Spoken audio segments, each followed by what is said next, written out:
Asia ఖండంలోనే అతిపెద్ద చక్కెర పరిశ్రమ అది. అంతటి ప్రసిద్ధి చెందిన బోధన్ షుగర్ ఫ్యాక్టరీ చరిత్ర ఇక కాలగర్భంలో కలిసిపోనుందా? నష్టాల సాకుతో గత 10 ఏళ్లుగా మూతపడిన నిజాం దక్కన్ షుగర్ ఫ్యాక్టరీ ఇక శాశ్వతంగా మూలకపడనుందా? వందలాది ఎకరాల్లో ఉన్న ఫ్యాక్టరీ భూములు అన్యాక్రాంతం కావాల్సిందేనా? వందల కోట్ల విలువైన ఫ్యాక్టరీ గత వైభవానికి గుర్తుగా మిగిలిపోవలసిందేనా? చీకటి నీడలు కమ్ముకున్న నిజాం షుగర్ ఫ్యాక్టరీ పరిస్థితి ఏంటన్నది ఇప్పుడు ప్రశ్నార్థకంగా మారింది.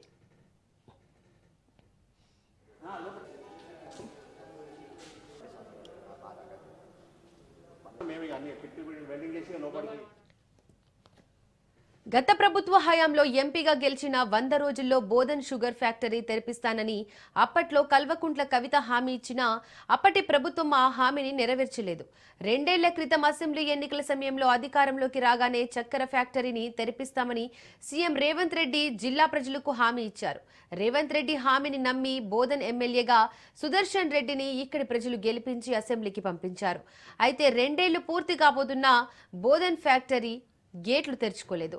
సరికదా, ఇక ఫ్యాక్టరీని మర్చిపోవాల్సిందేననే సంకేతాలు టీపీసీసీ చీఫ్ మహేష్ కుమార్ గౌడ్ తో పాటు ప్రభుత్వ సలహాదారు స్థానిక ఎమ్మెల్యే సుదర్శన్ రెడ్డి ఇస్తున్నారు.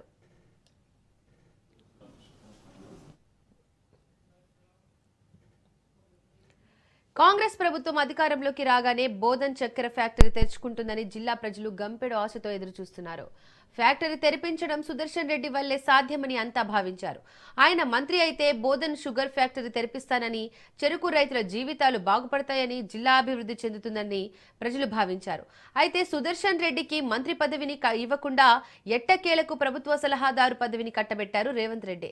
దీంతో ఇక బోధన్ చక్కెర ఫ్యాక్టరీ తెరుచుకుంటుందనే ఆశలకు మళ్లీ రెక్కలొచ్చాయి. ప్రభుత్వంపై ఒత్తిడి తీసుకొచ్చి పెద్ద అయిన ఫ్యాక్టరీని తెరిపిస్తారని చెరుకు రైతులు, జిల్లా ప్రజలు భావిస్తే పెద్దసారు వారి ఆశలపై నీళ్లు జల్లినంత పనిచేశారు.